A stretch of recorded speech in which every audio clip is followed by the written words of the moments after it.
if I don't have good data structure, I'm going to get no data out of it. I'm not going to learn anything from my campaign. So yeah, I might get good performance, I might get bad performance, but you won't know why. You won't know what's working, what's not working, what to change, what to fix, what to stop, things like that. So you'll lose all insights, and then you're just running ads to run ads, which chances are won't be that successful. Hey, what's up, guys, and welcome to Growth Mentors, the podcast where we share snackable growth hacks, strategies, and best practices in how to drive maximum marketing impact and grow your bottom line. I'm your host, Matt LeBlanc, and today we are going to be talking about how to future-proof your campaign data and make it even more insightful through defining uniform naming conventions across all channels. That's a mouthful and sounds technical, so to help me do that, we're going to be talking to my friend, Tom Murray, the Director of Data and Analytics at Jump 450. How you doing, Tom? Good to be back. Good to see you. Tom, just a little bit of background on you. Tom has been doing marketing for 12 plus years, working on some of the world's biggest brands, Pepsi, ever heard of them, Estee Lauder, Visa, among many others, as well as managing Jump's analytics suite for the last 5 years. Which means that Tom has been managing a team of data engineers and analysts. He has created over 1,000 dashboards and 100 billion lines of data. Do I have that right, Tom?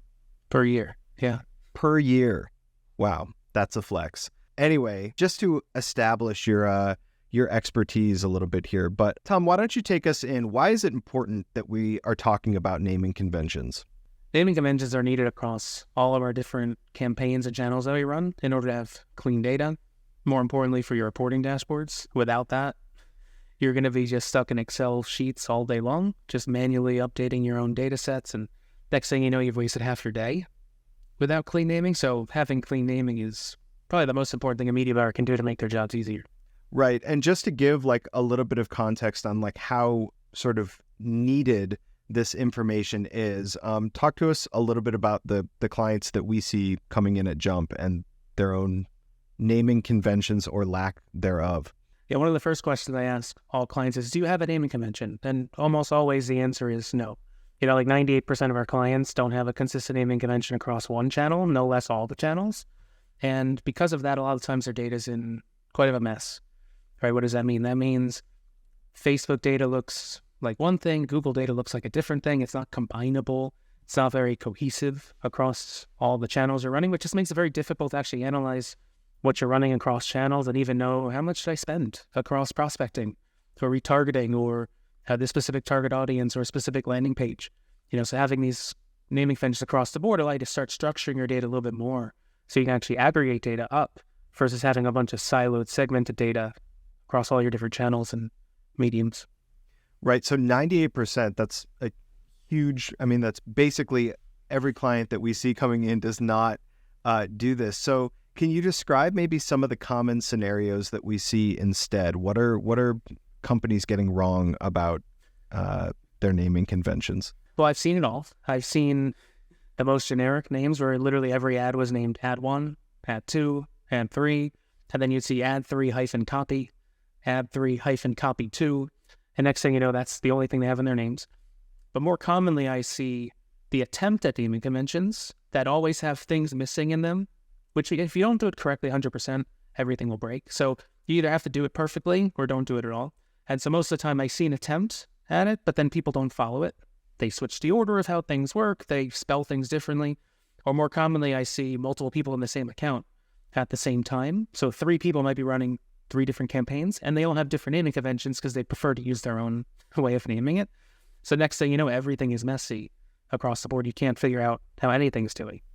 Right. I think another scenario that you were telling me about, which just makes so much sense, is that you'll go in and sort of audit a new client's accounts, and you'll see naming conventions from like their last 4 agencies. I will see that. A lot of times they don't change their names. Next thing you know, first I know who actually ran the campaigns prior because I've seen so many names at this point that I know certain agencies' naming conventions at this point. But a lot of times you may have, again, 3 different kind of campaigns all running. One might be a super historically old campaign, one's a newer one, and one's kind of old with the 3 different names. So then now imagine yourself trying to buy And now you have to try and decipher 3 different languages at the same time, depending on what you're looking at. And sometimes these naming conventions are not that intuitive. Like we try and put intuition into our names once you kind of get it down. But a lot of them are not that intuitive, which means you have to click in like a couple levels deep to understand even what the campaign is. Who am I targeting? What is the ad that's running? And if you can't see that really quickly like that, next thing you know, again, half your time is getting spent just figuring out what is going on and what's actually running versus automatically knowing from your name asset A versus asset B is doing better than the other, or target A is better than target B. But you should be able to see that without having to do extra clicks, because every time I add an extra click, the way my mind works is if I have to do 3 extra clicks today, that's another 1,000 clicks I have to make in the year. Yep. Every click's a second. I've just wasted, 5-10 minutes of just doing extra clicks that I didn't need to do.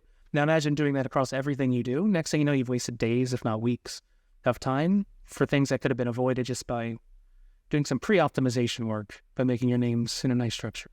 Absolutely. And I think that what's maybe even more important about what you're saying is that it's not just time that people are wasting in doing this, because I think that you're imagining that everybody going in is like you, who is very resilient. And even if it's going to take the time, you're going to put in the effort and you're going to put in 100%. People are so lazy. There are media buyers on these accounts. Not only are they wasting time, but their energy is getting just zapped from having to click in and sort of do all this extra work. So it's like, how thoroughly is your data really getting sort of analyzed if people's energy and time are getting so severely zapped? It's true. I'd argue, though, it's the other way around, which is they think that their time is getting zapped by having to follow these naming conventions, when in reality, that only takes a couple minutes of time. What they don't remember or realize is when they have to then go and clean up all their data manually each time to actually do reporting, because they've tried to cut a corner earlier on, right? It's way more worth it to, in the upfront, to spend 10 extra minutes to classify all your data, because I've seen data sets where a client can ask you a very simple question. How did prospecting versus remarketing do? Almost every client will ask you that question. Sure. And when we've had to look at historical data from previous naming conventions being used, that exercise could take, I'm not even kidding, 3 to 5 hours to try and classify all the data. Wow. To then figure out which ones are prospecting, which ones are remarketing. That's if you even trust what the names were. Sometimes you then have to go in to make sure that they're actually what they're named, right? That's another issue with naming conventions. They're only as good as if you name the things correctly. But then next thing you know, you spend 5 hours trying to clean up data, when had you just spent 5 or 10 minutes early on, your data would be clean. You'd have no stress, no anxiety. Client asks a question, you can go right to your dashboard, click a couple buttons, and you get your answer. But a lot of people think, I'm going to save those 5 minutes because I can't give those 5 minutes up.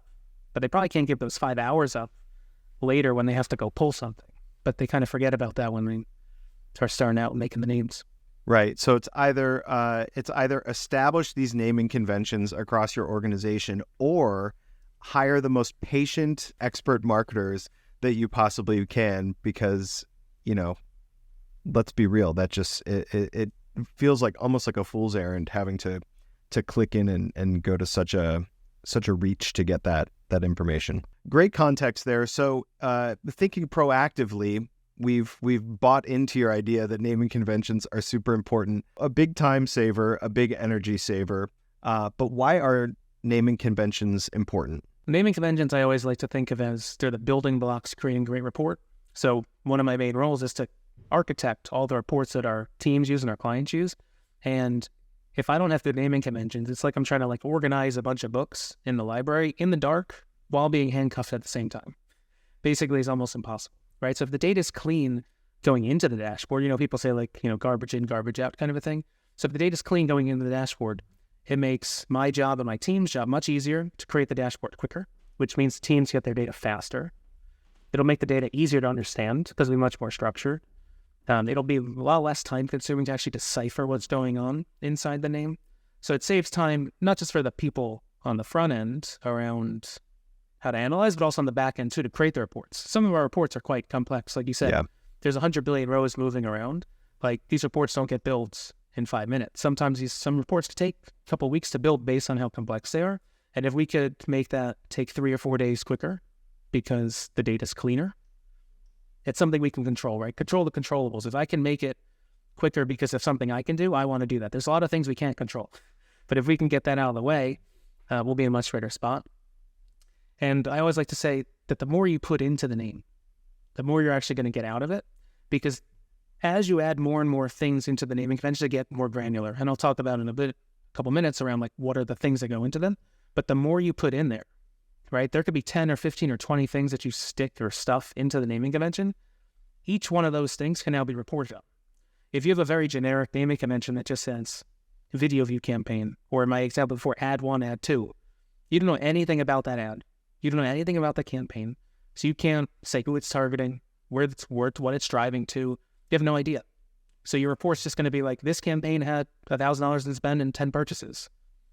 But if you had 20 different individual pieces of information in the name, now I can figure out how each of those things do compared to their other options in the name. So for example, prospect and retargeting, like I mentioned before. If that's in the name, and now I can aggregate up how prospecting versus retargeting does across all my campaigns. Now imagine 20 different versions of that, where I have 20 different slices of information. I can have 20 different reports at the tip of my fingertips. Sure. Versus having to try and, again, exporting to an Excel, classify and group all the data properly, do some pivots, do some formulas. That takes a long time. So the more you put into it, the more you're going to get out of it, because the report just going to have so many more levels of slicing that's available, whether it's for filtering or just for pivoting out. Sure. And I'm sure that we'll get into this, but I think that what you're talking about is like, it's almost like I would think of it as like a reverse engineer. Like, think about what you want to be reporting on, and that's exactly what should be going into your naming convention. Whereas if my like human laziness tip is correct, I feel like naming conventions are more commonly something that people procrastinate on. It's like they're almost trying to like get into the real work. And so it's just like, I'm titling this now and get me into my project, rather than setting themselves up for success later on. Some people do that. Some people actually create a fake name in the beginning and then just get it to launch. Right. And then they change it afterwards. That's totally fine. Like if you're trying to get something out the door quickly because it's Black Friday and it's Thanksgiving and you have 2 hours to get it up. Right. Because the client sent you the creatives late. That's okay. Launch it without it, and then you just change it later, right? The good news about dashboards is you can update the names. Like if somebody changes the name tomorrow, we'll just pull in the new name, right? So because of that, it's okay to launch and then change it. But a lot of times people will launch it saying they're going to change it and then they forget to change it. So Tom, take us into it. How do you build a naming convention? So the first thing I have to do is look at all the accounts and actually see what's been going on in the accounts, understand, is there a naming convention? Is there kind of a naming convention? Because usually there's something, but again, it's not consistent. And I don't want to introduce a brand new language if I don't have to. So I want to use some certain elements that they may be familiar with. But then I also do what you just said before, which is what do I want to eventually report out on? So a good example is, do I need to report out on geography? Simple one. If my client's only running ads in the US nationally, then I probably don't need geography. So I'm not going to put that into my name. Whereas we had a client back a couple years ago that was COVID testing. So they had 50 different locations in all these different geographies and cities because they had different locations. That's something you're probably going to want to report out on. How much am I spending per location? Well, in that case, I need to put that into the naming convention, right? So I start thinking, what are we going to report out on? Of course, there's certain things that I'm always going to have in my names. So objective, prospecting, retargeting. Hey, is it a purchase campaign? Is it a traffic campaign? What channel it is. Is it Facebook? Is it Google search? Is it performance max? There's certain things that you put in all names. Mm-hmm. And then you have to see for each client and customize it. What are those slices that I might want to also see? But it's just not my opinion only. So then once I have built this, it's called a builder. Usually it's in a Google Sheet or an Excel, and it's usually just columns of all the different pieces that I want to put into a name. Yep. I then send that to our media buyers because they're going to be the ones who have to do it, right? I can create something perfect, but if they're not going to use it or find it valuable, I'm not the audience for the reporting. They are the client. So they'll get an approval as well to say, hey, Tom, I actually want to add 1, 2, and 3 into these names. So then we add it in.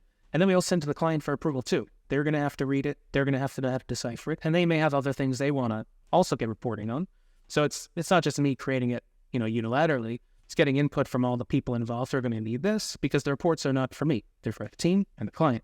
So to make sure that we're going to be able to report out on what everyone wants to see, that's how you end up building the naming convention. And then you just put all the different slots at all the different levels, depending on the channel, because, Facebook has different levels of campaign and ad set and ad. Google's mainly campaign and ad group. So every channel has their own nuances of where you may put information, which also is a struggle for people building naming conventions, because a lot of other naming conventions I see is they'll try and have the same naming convention for every channel at one level.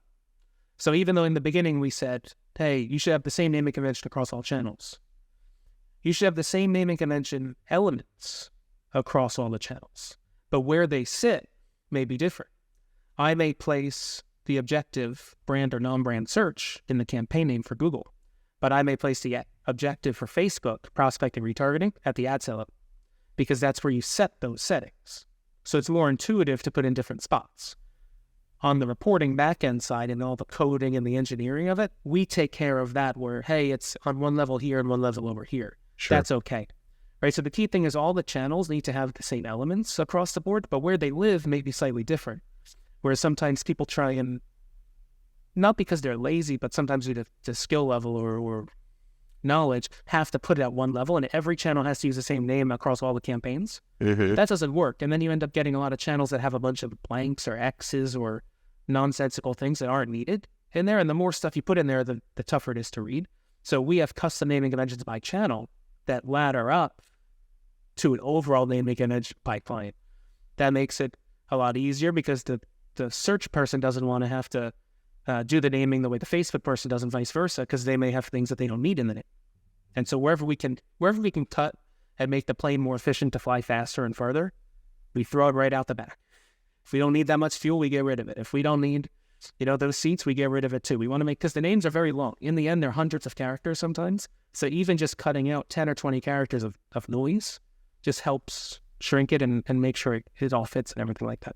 Tom, this already sounded complicated to me, and I've got to tell you, I feel like you just took it to a whole new level. I feel like, honestly, I'd love to have you come in and look at some of my naming conventions on my files and clean up some of my my processes here with best practices. But what are the key pieces or key components of a good naming convention?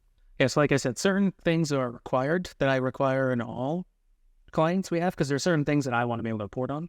And then there's all the optionals, right? So when it comes to the required ones, I'm thinking things like campaign type. So is it a purchase campaign, a traffic campaign, an awareness campaign? That's important because sometimes the clients will run purchase campaigns and give you a CPA or return ad spend target. The problem is when you start running an awareness campaign, those campaigns probably aren't going to drive any measurable sales. And if you can't exclude those easily, it's going to inflate your CPA and deflate your return. So having campaign type in the actual name allows me to just pull out the campaigns I don't want to show in a specific report because they may not be tailored towards a specific goal. Right. That's a big one. And most people don't have that one, which makes it much tougher to actually see how performance is, because then you have to, not only that, you have to know historically or context behind the campaigns to know, well, what's my split between purchase campaigns and non-purchase campaigns, right? And sometimes it's as simple as purchase or non-purchase. Mm-hmm. I'd rather take it a step further because on Facebook, there's so many objectives: awareness, video views, reach, traffic, lead gens, sales, right? So all those have different levels of performance towards specific goals. And if you can't break them out, that's no good. Google has the same thing. I can run different campaigns, right? Geared to purchases or awareness or video views for YouTube, things like that. So that's something that's ubiquitous across all campaign types. So that's important. Then I like to see objectives. I call them objectives. Other people might call them tactics. Semantics at this point, but objectives to me are brand and non-brand search. That's like everyone always splits those out. Prospecting and retargeting on, say, YouTube or Google Display Network or Facebook. Though now Facebook has a third layer, which is ASC, Advantage Shopping Campaigns, which are, sometimes prospecting and retargeting mixed together, depending on how you set them up. Though you can make them where they exclude all the purchasers or not. But we usually break that into its third bucket, because that's kind of a mix of the two. But I want to be able to see how those perform, because clients always ask, how brand versus non-brand do? Or just show me the performance with non-brand. Because every single thing I place in this naming convention becomes a filter on our reports that I can then just exclude or include. Only show me brand search or only show me non-brand search. So objective is needed everywhere. That's a good example of one, though, where it's at the ad set level of Facebook or TikTok or Snapchat. Mm-hmm. But in Google, it's probably at the campaign level. In Bing, it's the campaign level. I see. So it could be in different spots. I always like to do target type. So target types are like broad targeting, interest targeting, lookalike targeting. So I want to be able to group up my types of targets, because you could start getting into, you might test 50 different lookalikes, so 50 different interest groups. That's a little tougher to report out on, but at least how do interests do against lookalikes, or how do broad targeting do against everything else? So that's what target type would be. So I put that everywhere. Ad type is another one that most people don't put, which is it an image? Is it a video? Is it a carousel? A lot of different ad types that you could run with. And too often people don't put this in there, or they sometimes use video, or sometimes they use GIF, or sometimes they use VID. So there's a lot of random ways to do it: static, image, graphic, a lot of times in naming conventions. But ad type is important, because if you found, like, you're a creative person, if you found for this client, they're only running images, well, you probably should test videos. But also if you're running images and videos together and you're noticing that your videos, they're getting overserved. Let's say 80% of spend's going to video, but the CPA is 4 times higher in video than images. That means 2 things. One of 2 things can be true, both can be true. One is images are just better than videos, and you should make more images, which can save you time and money because you won't have, the video takes much longer to create, right? Or it just means your videos you've done so far are not good and you need to optimize them, right? Usually I wouldn't make it as so black and white to say, hey, videos are not good, only run images. I wouldn't say that. But that means your videos are probably performing poorly, which means you have to go and check them and optimize them and try something, maybe a whole big creative swing on the videos. Maybe you're running the same kind of video over and over again, and you need to be able to run different types of videos, right? But you can only really do that if you label them as such. But the biggest one to me that baffles my mind, I mean, I used to media buy a long time ago, but it baffles my mind, is asset name. Mm-hmm. People don't name their assets in a way that you can aggregate. So like, imagine on Facebook, I run one video with 5 body copies. That's going to be 5 different ad names, because I might have body 1, video 1, body 2, video 2, and so on. But unless I always put video 1 always in the same spot in the same string, you can't aggregate up when a client says, hey, how did that asset do? You don't know, because there's no real good way to aggregate up on Facebook specifically how much did video A spend versus video B, unless you put in the name. So asset name needs to be there, because a lot of times clients will be like, how's it doing? Because if you did it by ad name, here's the issue with that. If you have ad 1, so like say call ad 1, video 1, body 1, ad 2, video 1, body 2. So you just ran 2 different body copies. That first one may be your best performing ad in the whole account, and then that second one may be the least performing ad in your account amongst 50 other ads that are running. Okay, well, but the video ran in both of them. So when a client's like, what's my best video? I don't know, because you need to be able to aggregate up, right? When you have the names being all unique, it doesn't help you actually know, is video 1 better than video 2 or video 3, right? So you need to be able to know how your assets are doing, which means you need to name them. And this one almost never, I never see this. And then the last one that I would say you'd always want to put in is landing page. Like, you can get landing page reports out of Facebook and Google decently now, but in the past, not so much. You need to know where your ads are going in a quick way. And just by putting like a little string of text to know what LP it's going to, home page, offer page, cart page, whatever it might be, so you know where it's going, is important. Because if not, that's one of the ones you have to click in and see. Then it's just going to be a waste of time. So landing page is important. Those are all the ones I require. Then the other ones, though, depends on how granular you want to get. Let's pause before we go into how granular I want to get, because I feel like the stuff that you're talking about here, this is really important stuff. And you're saying that most people, you're saying that 98% of people that we see come in don't have a convention going on, but to be lacking really any of this information in your naming convention, what does that say about the data that these brands are getting back? The data's going to be too top level. It's going to be too high level. You know, like, all you're going to be able to say is like, is Facebook good or bad? Is Google good or bad? But if it's not consistent enough, you may not even be able to know, is brand search actually 10 times better than non-brand? And is that why my Google number blended looks okay? But if I take that out, does my non-brand look really bad? Usually it does. So you need to be able to quickly bring that out. I would say out of all of those, the one I see the most is some level of objective. So most people know to put brand or non-brand somewhere. They're still not consistent with it, but they'll usually have it somewhere. And then on Facebook, you'll see prospect and retargeting generally somewhere. Again, may not be consistent, but usually that's the one I find probably 90% of people have to some extent, just not consistent. And then the other ones are fact sheets. Wow. So Tom, let's get granular. what are the nice to haves? Is that what we'll call these? Depends on how you want to look at it. It's nice to have if you want to have better reports, sure. Okay. But I would say they're must-haves if you want to go deep, right? Because oftentimes, I always tell people, like, however deep you want to go one level deep.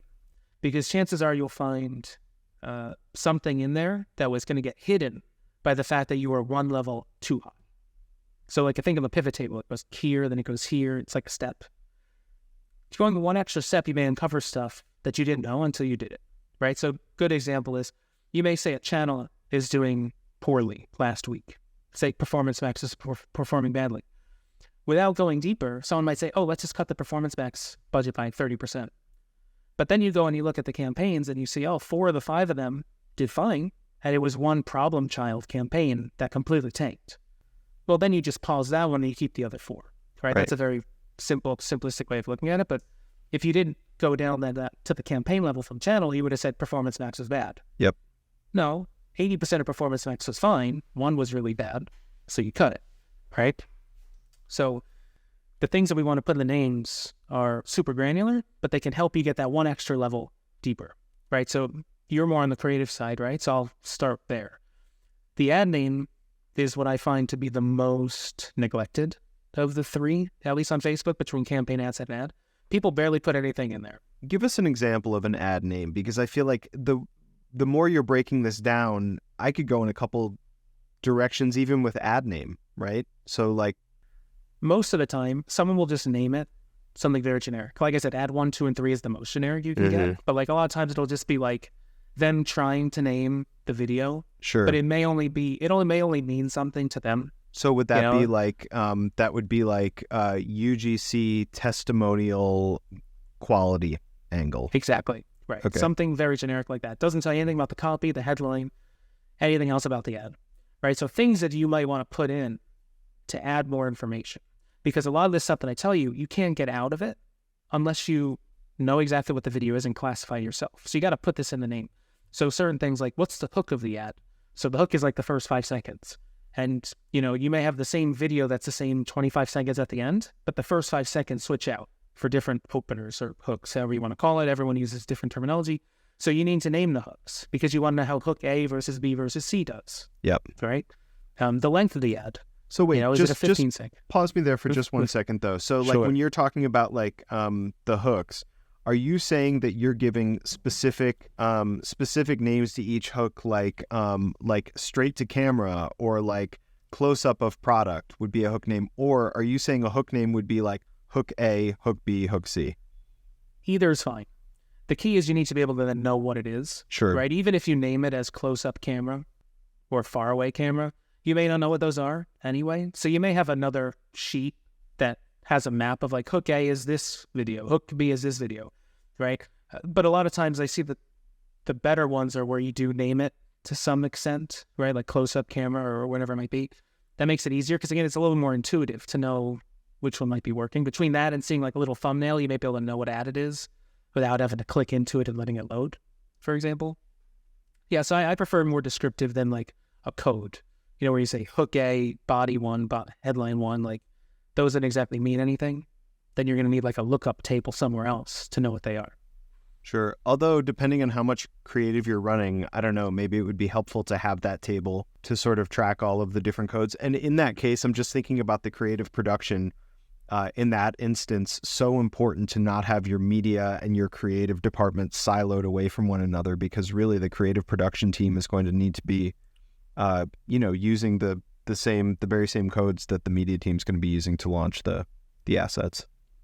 You should have that lookup table regardless. But if you don't want to have to like link it into the reports, that's better. But you're probably going to have a separate sheet somewhere with all this information housed.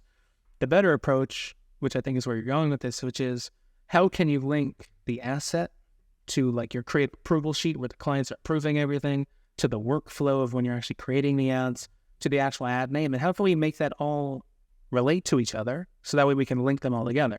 So simplest way to do that is, if you're in Excel, is like a VLOOKUP. But to get a VLOOKUP, you need some kind of ID. So simply, every ad should have its own ID. Now, every ad does have its own ID, called the ad ID on Facebook, but that's like a string of like 15 numbers that you're not going to want to paste into your name. So use a simpler string. 1001, 1002, 1003. I don't start with 1, 2, or 3 because somebody could type in 001, they could type in 01, or they could type in 1. So then you have different character counts. But if you start with 1001, well, then you've at least got like 9,000 until you get up to 5 digits. So you're fine, or if you really want to start at like 10,001 or 1,000,001, you can, right? Then you have way more creatives to go until you have like an extra number in there. But if you label every ad with its own individual creative ID, like we do, now we can then link back when you actually made that ad, who made the ad, when it was approved, what brief did it go against, what file name was it, so what exact asset was it, and then you can easily link all those things together. So the creative team actually knows what ad is performing, because most of the time they don't know or they're not in the ads managers themselves. But if we can make it easy to say, hey, ad 1, 2, 3, 4 had a good CPA and ad 3, 4, 5, 6 had a bad CPA, sometimes that's speaking a creative's language more than a media buyer's language, but it's easier to understand and interpret, oh, which one should I iterate on and which one should I just forget about and not use anymore. So if we can simplify the data process by having like unique IDs for every ad, this kind of goes back to the asset name piece before, like anything that's unique, which it could just literally be a string of IDs, like 1, 2, 3, 4, 5, 2, 3, 4, 5, 6. As long as we know it's unique and then can pass that data back in a easy performance feedback loop, it'll make it easier to do creative reporting for the media buyer. It'll make it easier for the creative strategist to know what's working, what's not working. And then they can focus their time on the iterations or the new ads they want to make versus trying to decipher all the data, which is already messy as it is a lot of times. But sometimes as simple as an ID. Right. Can solve a lot of problems. And just for clarity, Tom, what you're referring to, I think, is a proprietary system that we have implemented at Jump, which is an auto ID system to be able to track any ad that's getting run out in the wild. You can track it all the way back to its inception, and even get as sort of like granular as seeing how long did this ad take to create, how many resource hours were put towards it, which, depending on what you're trying to figure out, can be really valuable. So that's great. So those are some of the sort of like creative granules. That was just one. Right. That was just one because you stopped me at one. There's so many other things you could put in these ads though. The length. So is it 15 seconds, 30 seconds, 60 seconds? What's the theme of the ad? Right. So you might have different angles. Like it could be a family theme, an offer theme, a price theme, discount theme, sale theme, whatever it might be.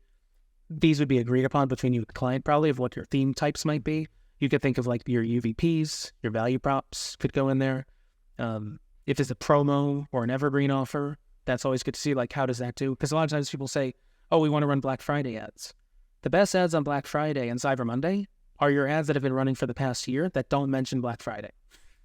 But like no one wants to ever believe that, but like you can't really see that until you put promo or evergreen in your name to like break out how they do, right? So like little things like that to be able to compare different elements.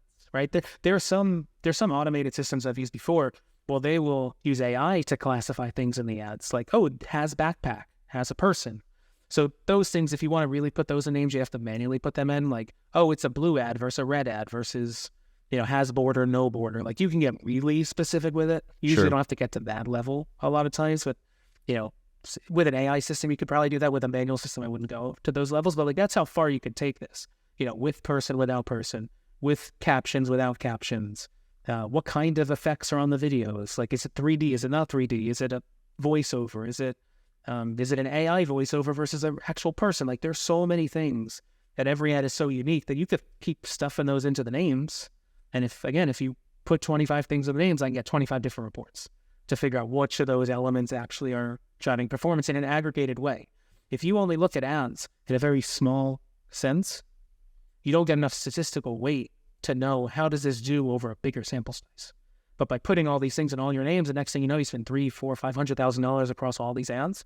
You can get a good sense. Actually, my ads with people have a 2 times better CPA, or my ads that have voiceovers in them do much better than the ones without them, or the ones with music versus no music. Those are things, again, if you just take the extra time to put those in your names, you'll get extra insights like that you can't really get anywhere else because Facebook isn't going to give you those kind of breakouts. Google won't give you those breakouts. It's only if you name them that way. Sure. Tom, you're really making me think of like kind of who is listening to this right now. It's like we're sort of talking from an agency's perspective, but just the way that you started saying that a lot of times we'll get a new client and you'll see the last 4 agencies' naming conventions within their account. So I think that if we're really talking to sort of a proactive individual who works on the brand side, who's going to be doggish about getting clean data, it's probably somebody on the brand side who's going to say, look, these are the things that are super important to us that we see in our naming conventions. And that's going to need to move with them, through campaigns, through years, through different agencies and different iterations of their content strategy. Yeah. Yeah.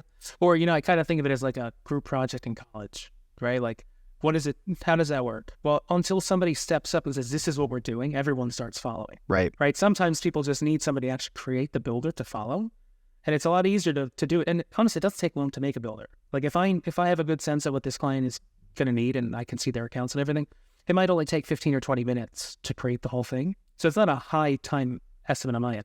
With that said, would it take someone else maybe an hour or 2 hours because they haven't done hundreds of them? Probably. But either way, even if you took one full day to just be like, today I'm going to clean up my data day. You put it on your calendar, you block off the whole day, and just like, I'm going to make sure my data is structured and focus on just getting a builder in place. And then just saying, this is what we're going.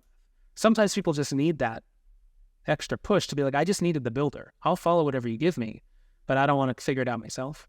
So sometimes when we get new clients, they'll be like, Tom, can you just build me a builder for all of our channels, even if we're not running them? I'm like, yeah, you can use this across the board. And then they standardize their data everywhere.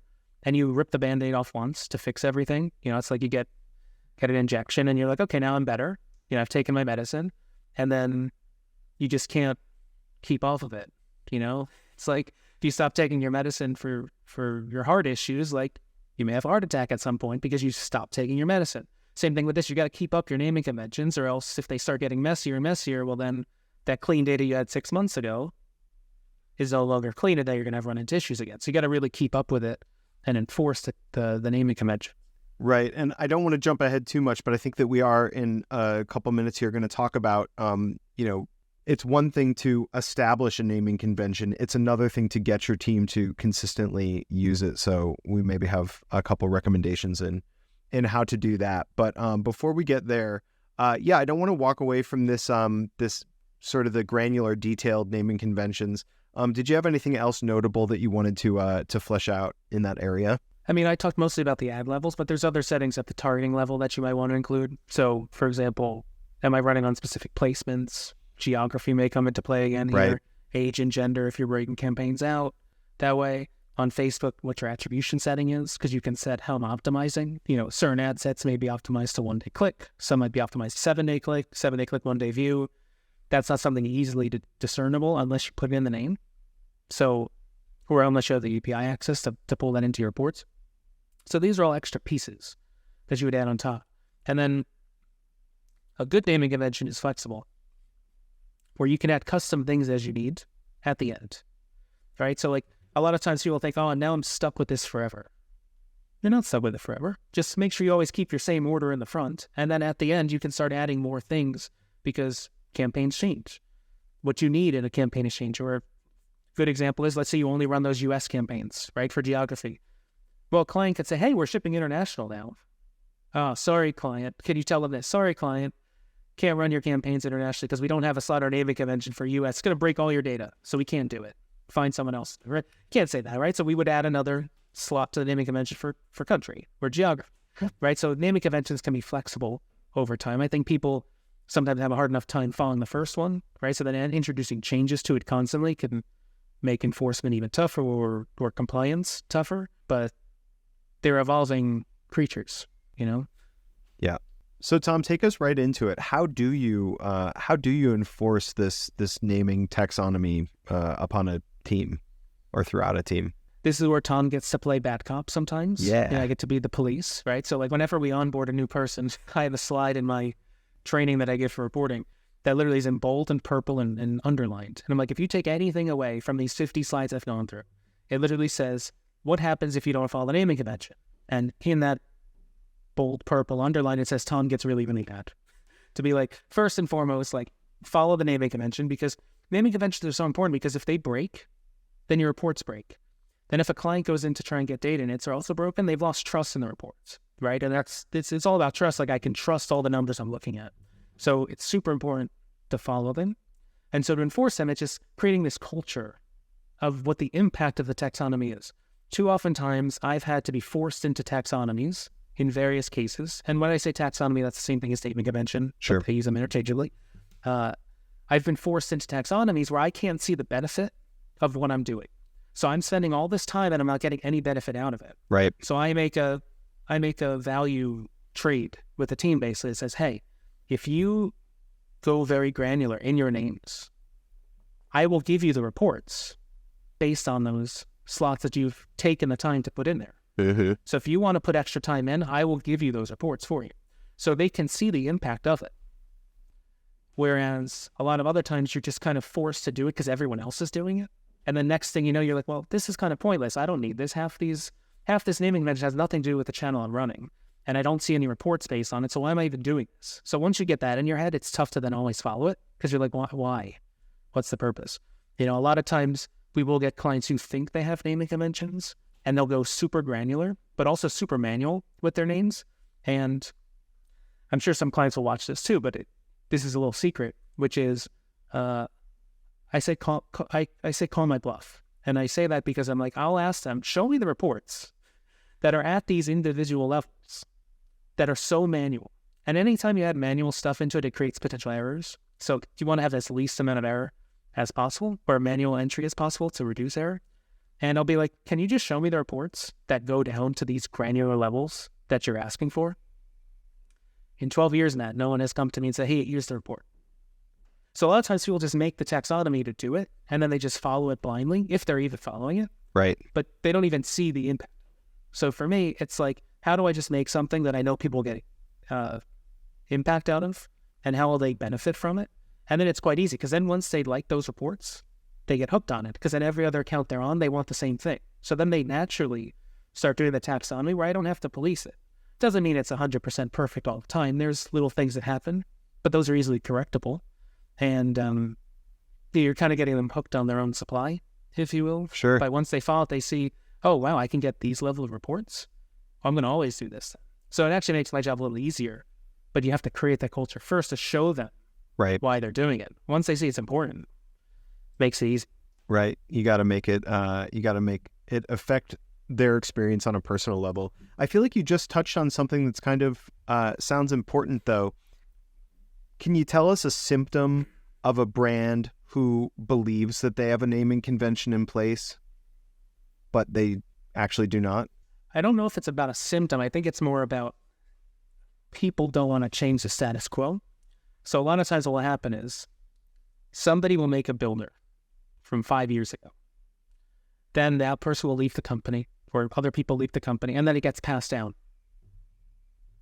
And then someone's like, oh, we have to use this naming convention because it's always been used, right? I was just onboarding a client the other day, and they have a headquarters in another country, and they're like, oh, this is a naming convention builder that they dictate. I was like, have you ever seen them send you one report based on these names? They're like, oh, no, we don't even know what this is for. I'm like, so someone needs to ask, why are we doing this, right? Like, at a certain point, you have to realize, especially if you're hiring an agency, we don't have unlimited time. I hate to be the bearer of bad news there. Like, we don't have unlimited time, and most of the time, you're on multiple clients. Right. That's what happens when you hire an agency. But even this goes for even if you're on a brand yourself too. Do you want to be spending all this time making these names if they're never going to get used? Isn't your time better spent somewhere else? Right? That's the whole point of like generative AI and ChatGPT and all that, is to take away low-value tasks from you so you could focus on high-value tasks. Right. Naming conventions, I would argue, is a high-value task, even though it is manual. However, if you're not getting any value out of it, then it's not a high-value task. Right? I'd rather focus my time on these more important things. And too often are people not saying no or being like, why are we doing it this way? They just assume we have to do it this way because they're fearful that something will break or someone might get mad. There's like, no, someone has to challenge this. Like, what's the point of doing this? Like, and again, if you show me, hey, no, here are the 10 reports we make from this, and you find someone finds it valuable, may not be us, but let's say the president of that company used that report. Okay, great. Let's make sure we get the data in the format you need because this is important to you. But if you can't tell me it's important to you, it's just like that airplane, stripping it out. I don't need it, right? I can fly much faster. I can fly much further if you just take that weight off of me. But as a media buyer, if I had an extra 20 minutes in my day, do you think that 20 minutes is better spent manually pulling stuff into an Excel and like cleaning the data, or optimizing your landing page, or coming up with new creative ideas with the creative team, or coming up with new incrementality tests or geotests or whatever it might be, versus all these lower value tasks? It makes so much more sense when you say it that way, where it's like I could be re-optimizing and reshifting my time to doing more higher value tasks. And it seems so weird to say, like, just as simple as things as a naming convention could cause you to do this, but like you could waste half your day pulling data and cleaning data all the time, answering the same questions over and over again, because clients ask it once, they're going to ask it more than once, just by having poor data structure. Like, they all link to each other. It's not the thing that would kill you, but it's a thing that creates a disease, that takes 10 years to unearth in your body. So if you are listening to this and you believe that you have a naming convention in place, then that's a great litmus test to find out if you really do. Produce the report, Tom says. Let's see the report. And really, if you cannot pull the report, or if you are not pulling the reports, what are you using your naming conventions for anyway? If these are all about reporting, and then you're not even taking the time to retrieve the reports, then what are we even really talking about, right? I just like to always ask why. Why are we doing something? And if the answer is that we've always done it this way, more often than not, it's usually something that could be changed at that point. Just because you've always done it a certain way doesn't make it the right way. Doesn't mean there's not a better way. But someone's got to ask the question. Sure. So Tom, so much good information here. Take us home. Tell us, what is the biggest impact that this naming convention strategy can have on a business, the biggest positive impact? Well, it's probably what I just said, which was around if I could refocus the media buyer's time to focus on strategy, analysis, and optimization versus all this manual data cleanup, manual reporting, and things like that, their time is going to be way better spent on your campaigns, which means better performance. But I'll then take it like a higher level piece, which is if you don't have data structure in place, you get zero insights out of any of your marketing spend. Now, can you imagine not even spending a client's money? Can you imagine spending $1,000 or $10,000 of your own money and having no idea where it got spent? You probably check your bank statements and make sure that you're spending it on wise things. Well, with our clients that are spending 6 figures, 7 figures, 8 figures a month, if you can't tell them where their money went or what was good or what was bad quickly, that's not a good sign. So in reality, for an agency, it's important because you can actually then give insights to your clients. But then at a client level, if I don't have good data structure, I'm going to get no data out of it. I'm not going to learn anything from my campaign. So yeah, I might get good performance, I might get bad performance, but you won't know why. You won't know what's working, what's not working, what to change, what to fix, what to stop, things like that. So you'll lose all insights, and then you're just running ads to run ads, which chances are won't be that successful. Absolutely. Well, Tom, you've made a believer out of me, so I will be pinging you shortly to have you come in and audit all of my file naming conventions. Not that they'll have such an impact as we're talking about in the examples today, but thank you so much for the talk. This has been Tom Murray, the Director of Data and Analytics at Jump 450. And if you are listening and you are looking to explode your own digital growth, you can get in touch with Jump 450 for a discovery call in the link below in the description. That is www.jump450.com. And do not forget to subscribe to Growth Mentors for more weekly episodes and more secrets that you can steal from us.